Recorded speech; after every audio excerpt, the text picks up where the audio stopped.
Donc l'ex-premier ministre Jean Castex, placé en garde à vue puis relâché, s'est passé aujourd'hui dans le cadre d'une enquête pour détournement de fonds publics, faux et usage de faux en écriture.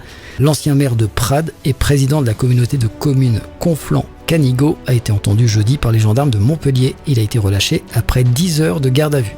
C'est le boss actuel de la RATP, Et celui qui parle bien de lui, c'est François Asselineau qui nous dit « Castex en garde à vue pour détournement de fonds publics. On pensait que Castex avait un QI comparable à ceux de Nathalie Loiseau ou Sandrine Rousseau, mais qu'au moins il était honnête. Eh bien, il semble que non.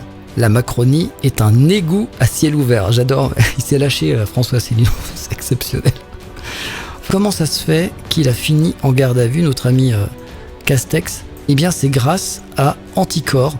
Anticorps, c'est bien parce que ça vous permet d'éviter des maladies. Anticorps, pour les gens qui ont un petit peu de mémoire, Anticorps, c'est l'association qui s'occupe de traquer la corruption, et elle avait perdu son agrément en 2022. Le gouvernement de Macron, Gabriel Attal et compagnie ne voulait pas lui redonner son agrément. Ça a traîné pendant longtemps. Ça avait été annulé, donc son agrément, par le tribunal administratif. L'agrément est finalement arrivé fin 2024.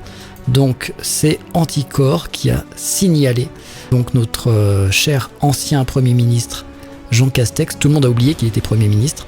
Donc une enquête préliminaire sur signalement d'Anticorps pour faux, usage de faux, détournement de fonds publics sans enrichissement personnel. Donc ça sert à ça en fait, les associations qui luttent contre la corruption. D'ailleurs, en parlant de lutte contre la corruption, la France, donc ça c'est une enquête de l'ONG Transparency International qui dit que la France